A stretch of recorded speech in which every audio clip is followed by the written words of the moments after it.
commençons par des choses simples. Les demi-équations redox. Donc on écrit l'oxydant et le réducteur séparés par un égal. Ensuite, on équilibre tout ce qui n'est pas O et H. Ici, on n'a pas besoin. Là, on va équilibrer l'oxygène avec H2O. Il en faut 4. Ensuite, on équilibre les hydrogènes avec H+, on rajoute des H+, le nombre qu'il en faut. Et ensuite, on rajoute des électrons là où il y a trop de plus. Par exemple, ici, on a 1- et 8+, ça fait 7+, et 5-, ça fait bien 2+. On est parti de 2+ ici, et on arrive bien à 2+ après. Donc, la demi-équation est équilibrée. Il faut aussi savoir analyser le sens. Ici, nous avons un gain d'électrons. C'est-à-dire qu'ici, les électrons, ils sont captés. Ils sont à gauche, ils sont captés. Il s'agit donc d'une réduction. Si on retourne la demi-équation, on voit que des électrons, cette fois-ci, sont libérés, et donc il s'agit d'une oxydation. Et là, on a des électrons qui sont produits, qui sont formés. Voilà, ils sont à droite. Et un couple redox, qu'est-ce que c'est? Eh bien, c'est un slash d'abord, et d'un côté, j'ai l'oxydant, et de l'autre, j'ai le réducteur. Toujours écrit à gauche, dans le couple, on a l'oxydant, et toujours à droite, le réducteur. Maintenant, la terminologie, l'oxydant qui est ici est réduit dans cette demi-équation, c'est le sens de réduction. Et là, c'est le sens d'oxydation, le réducteur est oxydé dans le sens de l'oxydation. Ici, nous avons des E- qui sont perdus, et donc il s'agit d'une oxydation. Voilà, donc ça, vraiment, c'est important. Alors, comment on fait un bilan de matière? On va s'appuyer sur les coefficients stoichiométriques. D'après la demi-équation, qu'est-ce qu'on peut faire comme correspondance? On peut faire correspondre, par exemple, les moles de O2 produites au mol d'électrons produits. Nous avons donc une mole de O2 produite. Chaque fois qu'une mole de O2 est produite, est formée, elle est bien à droite, donc elle est produite, nous avons 4 moles d'électrons aussi produits. Donc 1 pour 4. Dans la vie, on a par exemple N de O2, et puis on va chercher N de électrons. On se demande combien d'électrons ont été fournis, produits, lorsque on connaît N de O2. Alors comment on fait? C'est une règle de 3, tout simplement. C'est-à-dire qu'on va multiplier N de O2, je mets pas un nombre ici, mais ça pourrait être 2, par exemple, 2 mol fois 4, divisé par 1, et on obtiendrait le nombre d'électrons. Donc l'opération à faire, c'est celle-ci.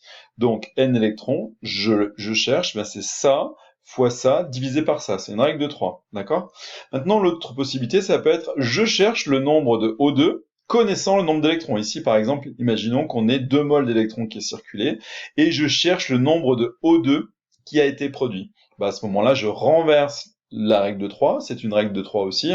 Donc ici, je vais multiplier N, par exemple, ici 2 moles, fois 1, divisé par 4. Et donc, l'opération que l'on fait est celle-là. Mais en fait, on va se rendre compte que ces deux opérations, en fait, sont identiques. Regardez ici, à gauche, si je passe le 4 en bas, eh bien, j'obtiens la relation N d'électrons sur 4 égale N de O2 sur 1. Et ici, je peux faire pareil, c'est-à-dire que le 1, je peux le passer ici à gauche. Eh bien, on obtient N de O2 sur 1 égale N d'électrons sur 4. Vous voyez bien que c'est la même chose. Ici, à gauche, on a N d'électrons sur 4 égale N de O2 sur 1. Et là, c'est juste l'égalité inversée, mais c'est pareil. Donc, qu'est-ce qu'il faut retenir de façon pratique? Nous pouvons faire des liens entre les produits, par exemple, ici, entre O2 et le nombre d'électrons, entre H+, et le nombre d'électrons. Si nous avions fait le lien entre les H+, et le nombre d'électrons, on aurait N de H+, divisé par 4 égale N d'électrons divisé par 4. On peut faire aussi le lien entre les réactifs et les électrons. 2 moles d'eau, ici, produisent 4 électrons, ce qui donne N de H2O sur 2 est égal à N d'électrons sur 4. D'accord? Les coefficients stoichiométriques toujours en bas ici dans la relation. Voilà. Alors vous pouvez très bien vous contenter de faire des produits en croix lors de bilan de matière. Vous n'êtes pas obligé d'écrire cette relation-là. Si les produits en croix vous conviennent mieux, vous restez sur des produits en croix, ça marche aussi. Alors maintenant, comment écrire l'équation chimique d'une réaction d'oxydoréduction? Eh bien d'abord, il faut écrire les deux demi-équations. Et juste pour préciser, là nous avons l'oxydant du couple 1 qui réagit avec le réducteur du couple 2. D'accord? Ce sont les deux réactifs, et je les ai bien mis à gauche. Il faut lire dans l'énoncé quels sont les réactifs, et on les met à gauche. Une fois qu'on a remarqué ça, en fait, il faut faire attention au nombre d'électrons. Ici, nous avons 5 électrons reçus et 2 électrons donnés. Ça va pas. En fait, ce sont les mêmes. Donc, en fait, c'est pour ça qu'il faut multiplier par 2 en haut et par 5 en bas. Et à ce moment-là, nous avons 10 électrons reçus et 10 électrons donnés. Le x2 qui est là s'applique sur toutes les parties, sur tous les termes de l'équation. Et là, on commence, enfin, on fait 2 fois MnO4-, 2 MnO4-, 2 fois 8H+, 2 fois 10 électrons, mais les électrons, on les note pas, parce qu'on sait que de toute façon, ils vont s'éliminer. Donc on passe en bas, 5H2O2, 5 fois H2O2. Ensuite, on met une flèche, et on fait 2 Mn2+.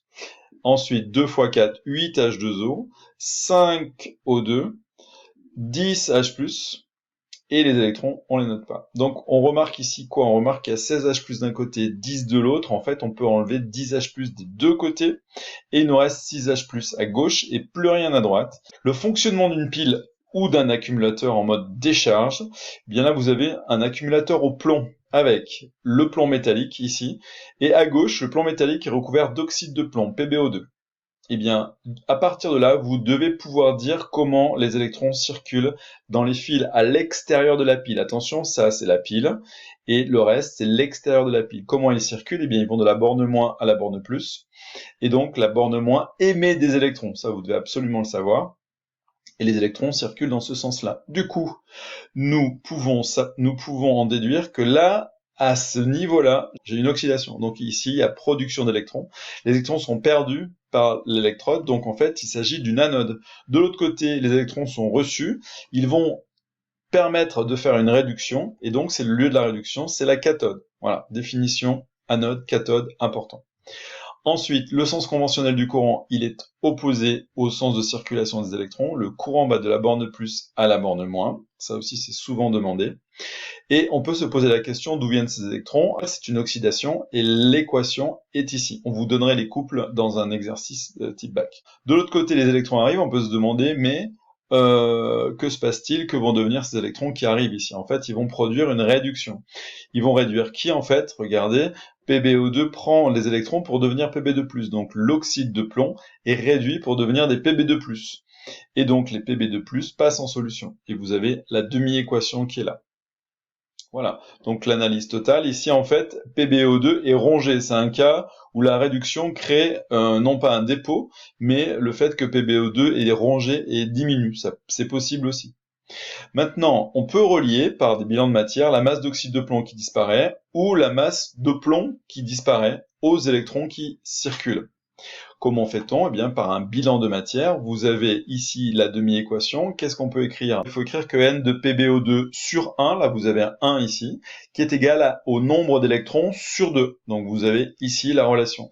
Et n de PbO2, c'est quoi? Ben, c'est la masse, la petite m sur grand M. Donc vous voyez bien que petit m sur grand M égale n de électrons sur 2. Donc vous pouvez calculer petit m ici, puisqu'il y a une relation entre petit m et le nombre d'électrons. Évidemment, il faut connaître le nombre d'électrons. On verra après la formule qui nous permet de calculer le nombre d'électrons. Si vous voulez relier le nombre d'électrons au plomb qui disparaît, à ce moment-là, il faut s'aider de l'autre demi-équation. Et là, qu'est-ce qu'on a comme relation? On a n de Pb sur 1, ici on a 1, est égal à n d'électrons sur 2.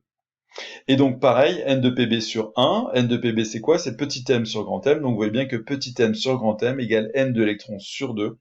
Donc on peut relier le nombre d'électrons qui ont circulé à la masse ici, la masse de plomb qui a disparu.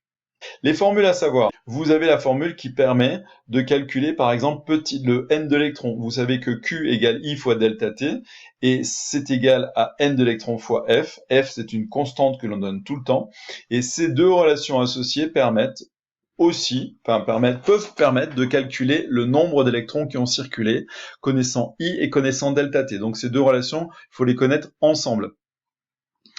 Une chose qui est aussi demandée, c'est l'énergie totale disponible. L'énergie totale, c'est la charge, la capacité, multipliée par la tension à vide. Et l'énergie massique, c'est tout simplement l'énergie, souvent en watt-heure, divisée par la masse de la pile en kilogrammes. Ou en grammes, ça dépend, tout est possible. Un exemple d'utilisation de ces deux formules. Imaginez que on cherche la durée de décharge d'une batterie. On connaît l'intensité de décharge, on connaît le nombre d'électrons qui circulent, on connaît pas delta T. Alors comment on fait? Ici, on cherche delta T. Donc ici, on dit que Q, il y a deux expressions, hein, soit I delta T, soit N électrons fois F. Du coup, on va dire que I delta T égale N électrons fois F. Et donc, en passant I à droite ici et en bas, eh bien on trouve la relation delta T égale n d'électrons fois F sur I. Voilà, j'isole en fait delta T pour déterminer la durée de fonctionnement. Vous voyez bien que dans ces quatre termes, je peux isoler I, je peux isoler delta T, je peux isoler n d'électrons. Voilà, je peux isoler les trois termes. F c'est une constante, donc on vous la fera pas calculer, mais on peut isoler un des trois termes en fonction des questions que l'on vous pose. Donc I delta T égale n d'électrons fois F, c'est une relation très importante dans ce chapitre. Et enfin, l'association de plusieurs piles.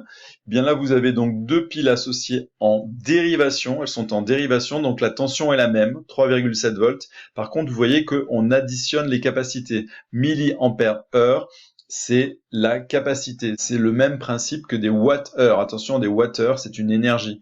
Et bien là, c'est une capacité en milliampères-heure.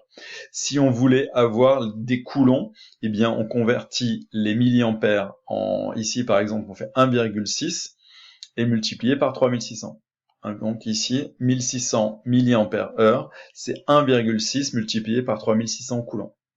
Et donc là, en dérivation, les capacités s'ajoutent. Par contre, en série, ce sont les tensions qui s'ajoutent et les capacités restent la même. Donc ici, si vous mettez deux piles de 800 mAh en série, vous obtenez encore une pile de 800 mAh, mais vous doublez la tension.